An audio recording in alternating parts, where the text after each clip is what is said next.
Hey everyone, welcome to Biz Bounty Hunters. My name is Taylor Postel, and this is my channel. All these videos you're going to see are from my cold email masterclass for business acquisitions that I previously had on a school community, so the formatting might be a little different. Some things might show up like that, but no need to worry. I've moved everything for free here on YouTube, so everyone can watch through this whole class. It'll be in divided up into the playlist, so you can follow along step by step everything that we previously had in our school community. But without further ado, please like and subscribe, and let's hop into the content. Hey guys, Taylor here with Biz Bounty Hunters. Today we're going to be talking about how to craft win-win offers for your business acquisitions. So here's what we're going to cover: aligning your goals with the seller's needs, creative deal structuring, and ensuring continuity throughout the deal. Don't forget, sign up for the newsletter. We have important updates regarding the course. The link will be in the caption below. YouTube, Instagram, and X. Follow for exclusive content at Biz Bounty Hunter. Share the course. Let's start a revolution and change people's lives together. Warning: this is the most important video of the entire course. Watch the entire video. Don't skip. Don't fast forward. Pro tip: short on time, watch it on 2x speed. So let's get into it. Aligning your goals with the seller's needs. So first, you need to identify the seller's non-negotiables and incorporate them into your offer. I like to use the line, aside from money, what matters to you most in this transaction?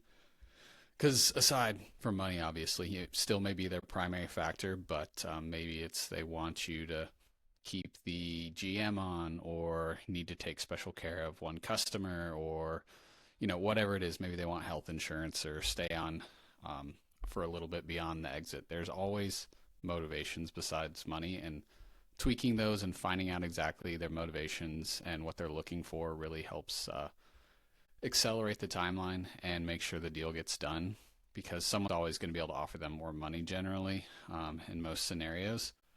But if you can make the deal, if they want it faster, easier, whatever nitpicky things they may want that you can make sure they get, that will guarantee the deal goes well.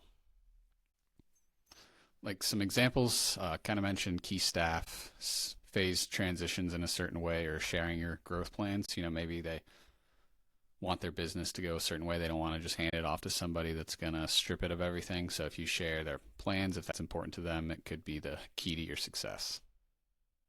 Creative deal structuring. Use tools like earnout, which are deferred payments tied to performance, seller financing to align incentives, whatever it may be. There's many possibilities. Offer flexible timelines or equity stakes to meet their unique seller needs. For example, say they're making, 300K salary running the business currently, but they're, working 40, 60, 80 hours a week. You could say maybe it's a full annuity deal, and you offer them 300K annual seller finance payments paid out monthly, and they no longer have to run the business. So they're making exactly as much money as they were before, plus they're essentially retired, can do whatever they want, and they're getting paid the same amount. So if the financials worked for that deal and that's what makes sense, just getting creative, just finding out what they want. 300K is what they wanted to be able to go fishing every day with his buddy. That's exactly what they're looking for, rather than maybe a giant lump sum payment where they know they'll get hit harder with taxes or they'll blow it all. You just got to find out their motivations. So next we have ensuring continuity throughout the deal. Keep your plan and story straight. Don't say one thing and then the next week, you're already changing. So if your plan was, you're going to keep every employee on, not going to change anything, and then you come back, it's like, oh, we thought, we found this new operator, we're going to do this, we're going to do that. You don't want to, scare off the seller by constantly changing your plans. If anything, the seller is going to throw more wrenches like that at you, you're going to have to deal with, but nothing you can do about that. That's just buying businesses. You just need to make sure you keep your story, your plan as continuous throughout the process as you can, just to not throw off the deal. If you do make changes, communicate it clearly and do not constantly change your narrative. Don't make abrupt changes, as it will end in disaster. Make sure to let them know that's part of your plan.